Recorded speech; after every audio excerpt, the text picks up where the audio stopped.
जय Hind. Student cyber points में आपका स्वागत है। आज हम अपनी जर्नी का चैप्टर नंबर 19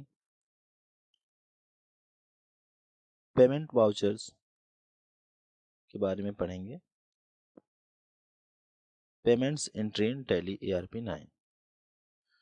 तो चैप्टर में आगे बढ़ने से पहले हम एक क्लियर कर देना चाहते हैं कि अभी तक के जितने सारे चैप्टर पढ़ाए गए हैं वो मेरे हिसाब से सबके क्लियर हो गए होंगे। तो पेमेंट्स की एंट्री करने के लिए सबसे पहले हमें टैली ARP 9 को ओपन करना है और आ जाना है वर्क इन एजुकेशन मोड पर। तो ओपन करने के बाद हमें सबसे पहले गेटवे ऑफ टैली का जो विंडोज शो होता है उसमें हम आएंगे अकाउंटिंग वाउचर में और एंटर प्रेस करेंगे। अब पेमेंट समझने से पहले, पेमेंट को करने से पहले हम ये जान लेते हैं पेमेंट होता क्या है। भाई वैसे सिंपल सा है कि आप किसी को अगर पेमेंट कर रहे हो, आपके पैसे आपके खाते से या आपके पास से पैसे जा रहे हैं, किसी को दे रहे हो, तो हो गया आपका पेमेंट। जैसे आप किसी कंपनी के ऑनर हो, आपने अपने सभी एम्प्लॉयज़ जो आपके यहाँ काम करते हैं उन्हें पैसे दिए, महीने महीने पर देने होते हैं, तो वो हो गया पेमेंट्स। आपने कुछ फर्नीचर लिया नया, तो किसी पार्टी से लिया है, उसे जब पैसे दोगे तो वो हो गया पेमेंट। आपको किराया देना है अपने रूम मालिक को, तो वो भी एक तरीके से पेमेंट ही है। एक तरीके से मान लें पेमेंट्स वाउचर टैली ERP 9 में वह होता है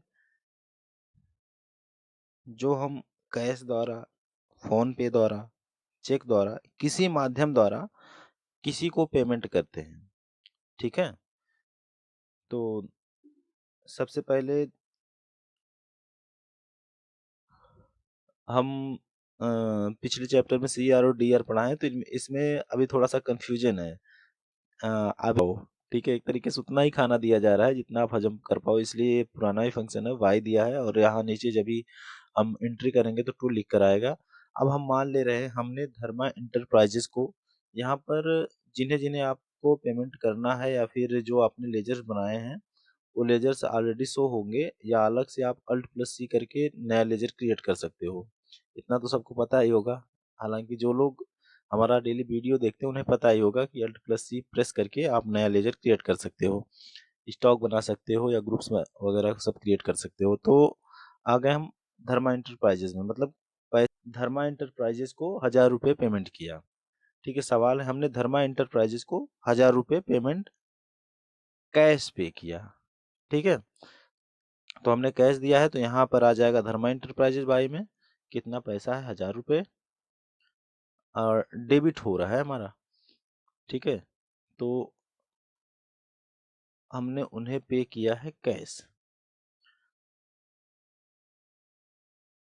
तो टू कैश 1000 रुपये आ गया आपका।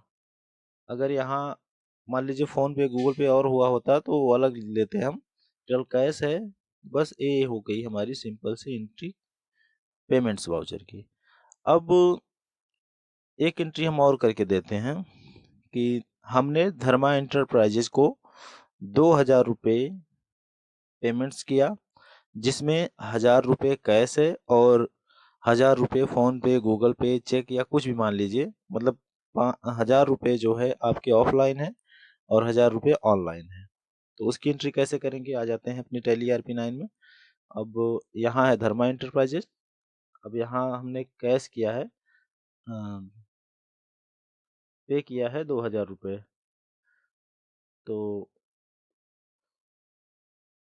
2000 रुपये, अब जिसमें से हमने 1000 रुपये इन्हें दिया है कैश, यहाँ कर देंगे 1000 रुपये।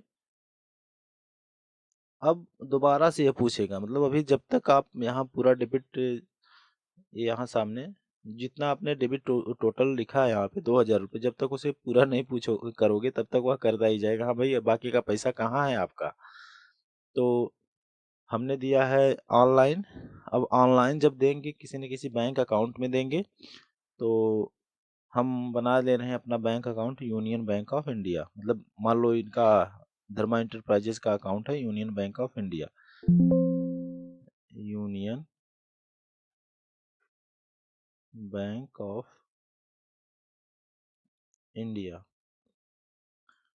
अब एक बात और क्लियर कर दे रहा हूँ कि जितने भी बैंक्स अकाउंट हैं वो सब जाएंगे बैंक अकाउंट्स में। जितने भी बैंक हैं उनका जो ग्रुप होगा वो बैंक अकाउंट्स होगा। बाकी सबको हम अपना अकाउंट नंबर डालना चाह रहे हैं, जिसे हमें पैसे कटाने हैं तो डाल सकते हैं, या फिर हम बढ़ते हैं आगे।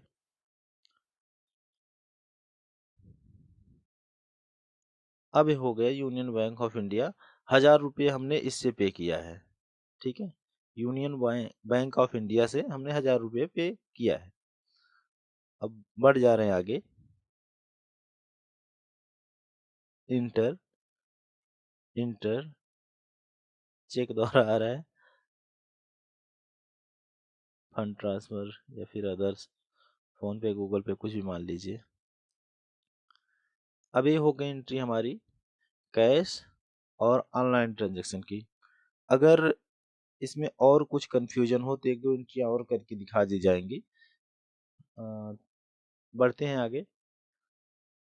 एक एंट्री और कर दे रहे हैं चेक द्वारा। तो हमने जो है राम एंड सन्स को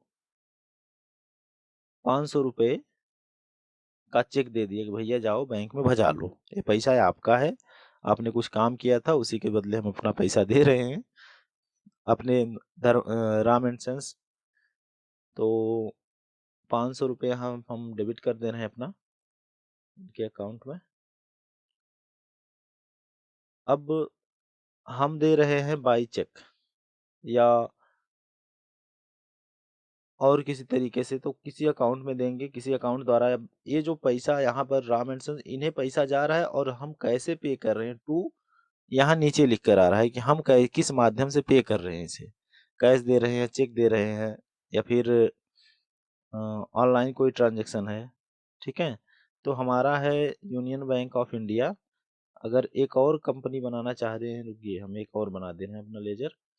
अब एक है SBI bank of India, alt plus, sorry function plus C कर दिया, S B I state bank of India.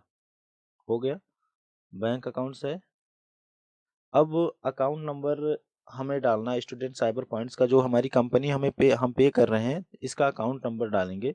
कुछ भी अकाउंट नंबर हो सकता है भाई, हमारा नहीं देंगे, आप हैक कर लोगे तो एसबीआई अकाउंट्स का जो है कुछ ना कुछ आईएफएससी कोड होगा, जनरली हर एक पासबुक पर प्रिंट होता है। तो हमारा जो अकाउंट है गौरा बादशाहपुर का है, SBIN 0032 कुछ एनीथिंग। आपका जो एसबीआई नंबर है वो डाल सकते हैं।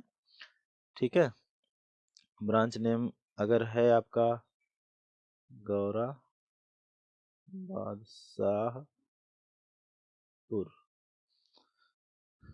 ये डिटेल आप छोड़ भी सकते, हालांकि जब कंपनी में काम करेंगे तो कंपनी का जो है यहाँ इन्फॉर्मेशन डालना होगा, कंपनी का अकाउंट अल्टर अकाउंट सेट करना होगा आपको, बाकी एज इट इज हम रखने देंगे।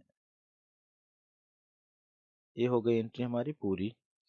अब एसबीआई बैंक से हमने पे किया 500 रुपये। अब बाई चेक हमने पे किया है, तो यहाँ पर 500 रुपये हैं।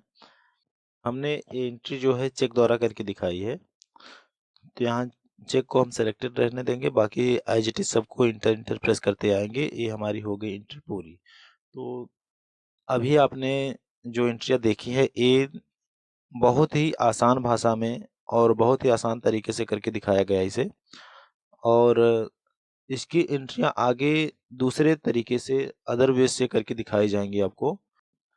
दूसरी एंट्री जो है आपको मिलेगी सैलरी क्रेडिटर और डेब्टर के रूप में, कि पेमेंट्स वाउचर में कब कौन सैलरी क्रेडिटर होगा और कब कौन सैलरी डेबिटर होगा।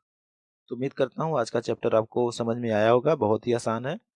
यहाँ जिस पार्टी को हम पेमेंट कर रहे हैं उसका नाम रहेगा, और यहाँ जितना अमाउंट आप डेबिट करवा रहे हैं अपने अकाउंट से उतना अमाउंट रहेगा, जितना आप दे रहे हैं वो रहेगा। और यहाँ किस माध्यम से टू जो है, किस माध्यम से आप ऑनलाइन दे रहे हैं, ऑफलाइन दे रहे हैं या और किसी माध्यम से दे रहे हैं, वो मोड रहे, पेमेंट मोड रहेगा कि किस मोड से हम पेमेंट कर रहे हैं। बाकी सब कुछ as it is enter enter करना है। या